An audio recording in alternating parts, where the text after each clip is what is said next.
দশম শ্ৰেণীৰ মৰমৰ ছাত্ৰ ছাত্ৰীসকল, আজিৰ আলোচনাৰ আলোচ্য বিষয় হ'ল কৃষি আৰু গ্ৰাম্য উন্নয়নৰ ৰাষ্ট্ৰীয় বেংক, চমুকৈ যাক নাবাৰ্ড বুলি কোৱা হয়, আৰু আন এটা বিষয় হ'ল ভাৰতীয় ক্ষুদ্ৰ উদ্যোগ উন্নয়ন বেংক SIDBI। আমি প্ৰথমতে নাবাৰ্ডৰ কথা পাতি লওঁচোন।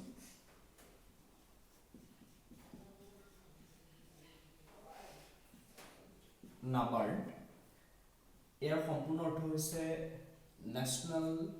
Bank for agriculture and rural development. National bank for agriculture and rural development এই বেংকটি 1982 চনত প্ৰতিষ্ঠা হৈছিল। 1982 চনত এই কৃষি আৰু গ্ৰাম্য উন্নয়নৰ যি ৰাষ্ট্ৰীয় বেংক প্ৰতিষ্ঠা হ'ল, নাবাৰ্ড প্ৰতিষ্ঠা হ'ল। এই নাবাৰ্ড প্ৰতিষ্ঠা হোৱাৰ পিছত গ্ৰাম্য ঋণৰ পূৰ্বৰ সকলো কাৰ্যই ৰিজাৰ্ভ বেংকৰ হাতত যি আছিল সেয়া নাবাৰ্ডৰ হাতলৈ আচলতে শিফ্ট হ'ল, নাবাৰ্ডৰ হাতলৈ গুচি আহিল। গতিকে গ্ৰাম্য ঋণৰ পূৰ্বৰ ৰিজাৰ্ভ বেংকৰ হাতত থকা সকলো কাৰ্যই 1982 চনৰ পিছৰ পৰা নাবাৰ্ডে পৰিচালনা কৰিবলৈ ল'লে, স্বাস্থ্য কৰিবলৈ লৈছিল। আমি কাৰ্যবিলাক আলোচনা কৰোঁ। কাৰ্যসমূহ, নাবাৰ্ডৰ কাৰ্যসমূহ ইয়াৰ নামটোতে আছে। প্ৰথম কাৰ্যটো হৈছে যে গ্ৰাম্যাঞ্চলৰ বিনিয়োগ আৰু উৎপাদনৰ সৈতে যিবোৰ অনুষ্ঠান জড়িত আছে সেই অনুষ্ঠানসমূহলৈ বিত্তৰ যোগান ধৰা। গতিকে গ্ৰাম্যাঞ্চলৰ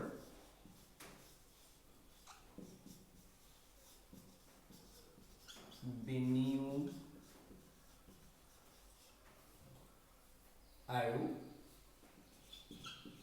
উৎপাদনৰ লগত জড়িত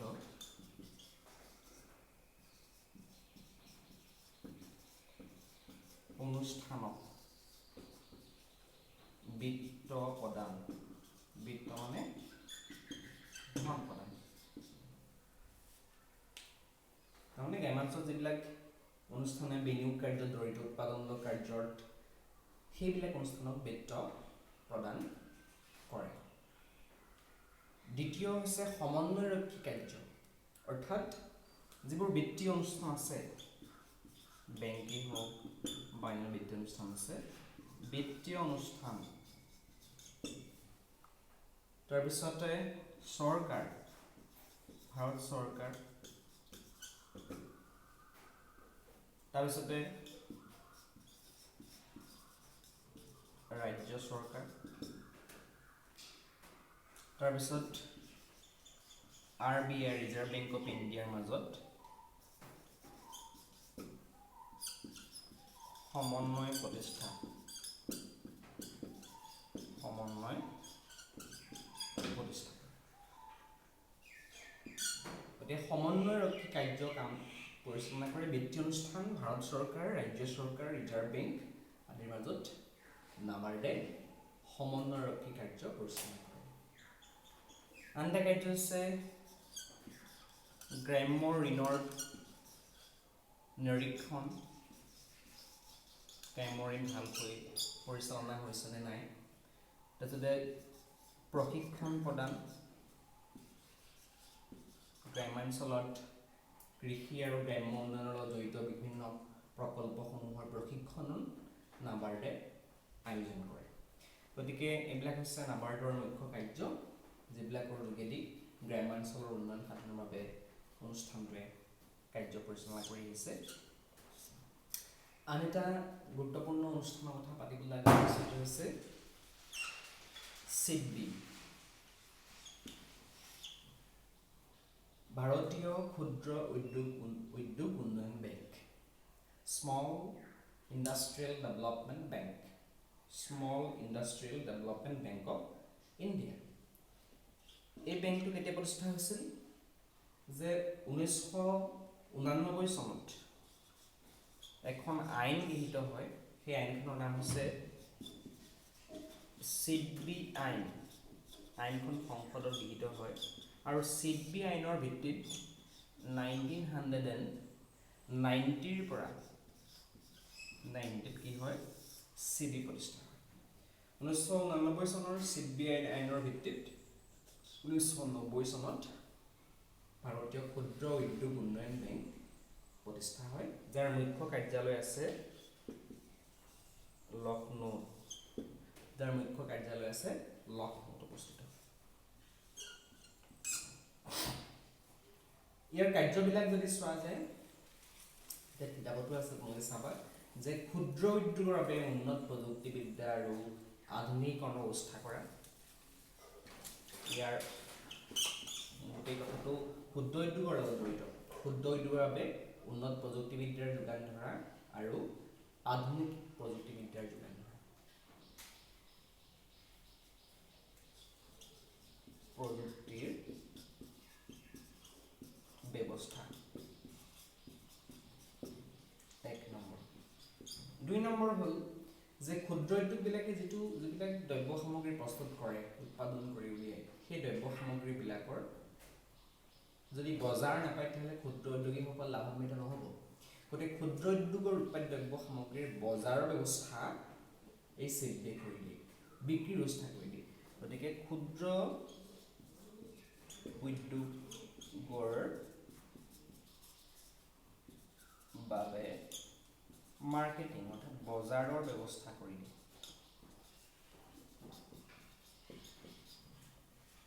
বুজিছানে তাৰপিছত আন এটা কাৰ্য কৰে যে আমাৰ সাধাৰণতে গ্ৰাম্যাঞ্চলৰ পৰা নগৰাঞ্চললৈ মানুহবিলাক প্ৰব্ৰজন হয় অৰ্থৰ বিচাৰি বা কৰ্মসংস্থাপন বিচাৰি SIDBI কি কৰে যে অৰ্ধনগৰ যিবিলাক প্ৰকৃততে নগৰ নহয় নগৰৰ উপকণ্ঠ অঞ্চল আৰু গাঁও অঞ্চলত কিছুমান ক্ষুদ্ৰ উদ্যোগ স্থাপনত অগ্ৰাধিকাৰ দিয়ে যাতে গ্ৰাম্যাঞ্চলৰ পৰা নগৰাঞ্চললৈ যিটো প্ৰব্ৰজন কৰ্মমুখী প্ৰব্ৰজন সেইটো ৰোধ হয় গতিকে গ্ৰাম্য জনসংখ্যাৰ বহিৰ্গমন ৰোধতো এই গুৰুত্বপূৰ্ণ কাৰ্য কৰি থাকে অৰ্থাৎ গ্ৰাম্য লোকৰ বহিৰ্গমন ৰোধত সহায় কৰে ইয়াৰ উপৰি SIDBI কি কৰে ৰাজ্যিক বিত্তীয় নিগম বাণিজ্যিক বেংক আদিবিলাকক অৰ্থ সাহায্য আগবঢ়ায় আৰু সেই অনুষ্ঠানবিলাকে এই ক্ষুদ্ৰ উদ্যোগবিলাকলৈ ঋণ আগবঢ়ায় গতিকে পৰোক্ষ ঋণ দানৰ ব্যৱস্থা কৰি দিয়ে গতিকে আমি ইমান সময় SIDBI কথা পাতিলোঁ যিটো 1999 চনৰ SIDBI আইনমতে প্ৰতিষ্ঠা হৈছিল 1990 চনত প্ৰতিষ্ঠা হৈছিল মুখ্য কাৰ্যালয় আছে লক্ষ্ণৌত ইয়াৰ মূল কাৰ্যবোৰ হ'ল যে গ্ৰাম্যাঞ্চলৰ যিবিলাক ক্ষুদ্ৰ উদ্যোগ আছে বা